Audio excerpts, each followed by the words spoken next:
Delivery ಮಾಡಿದಂತೆ photo ತೆಗೆದು ಆಹಾರ ಕದ್ದ Zomato agent. CCTV video viral. ಕೋಲ್ಕತ್ತಾದಲ್ಲಿ ಝೊಮ್ಯಾಟೊ ವಿತರಣಾ ಪಾಲುದಾರನೊಬ್ಬ ಆಹಾರ ಆರ್ಡರ್ ಅನ್ನು ಗ್ರಾಹಕರ ಮನೆಯ ಬಳಿ ಇಟ್ಟು ಅದನ್ನು ತಲುಪಿಸಿದ್ದಾಗಿ ಅಪ್ಲಿಕೇಶನ್ನಲ್ಲಿ ಫೋಟೋ ಅಪ್ಲೋಡ್ ಮಾಡಿ ನಂತರ ಅದೇ ಆಹಾರದ ಪ್ಯಾಕೆಟ್ ಅನ್ನು ಕದ್ದು ಪರಾರಿಯಾದ ದೃಶ್ಯ ಸಿಸಿಟಿವಿಯಲ್ಲಿ ಸೆರೆಯಾಗಿದೆ. ಗ್ರಾಹಕ ಸುಮಿತ್ ಚಕ್ರವರ್ತಿ ಅವರು ತಮ್ಮ ಮನೆಯ ಸಿಸಿಟಿವಿ ದೃಶ್ಯಾವಳಿಗಳನ್ನು ಸಾಮಾಜಿಕ ಜಾಲತಾಣದಲ್ಲಿ ಹಂಚಿಕೊಂಡಿದ್ದು ವಿತರಣಾ ಸಿಬ್ಬಂದಿಯ ವಂಚನೆಯನ್ನು ಬಯಲಿಗೆಳೆದಿದ್ದಾರೆ.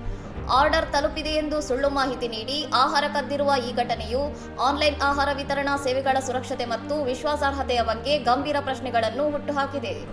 ಘಟನೆಯ ನಂತರ ಗ್ರಾಹಕರು ಝೊಮ್ಯಾಟೊಗೆ ಸಾಕ್ಷ್ಯ ಸಮೇತ ದೂರು ನೀಡಿದ್ದು ಮರುಪಾವತಿ ಮತ್ತು ಆರೋಪಿಯ ವಿರುದ್ಧ ಕಠಿಣ ಕ್ರಮಕ್ಕೆ ಆಗ್ರಹಿಸಿದ್ದಾರೆ. ಕಂಪನಿಯು ಈ ಕುರಿತು ಕ್ಷಮೆಯಾಚಿಸಿದೆ ಎಂದು ವರದಿಯಾಗಿದೆ.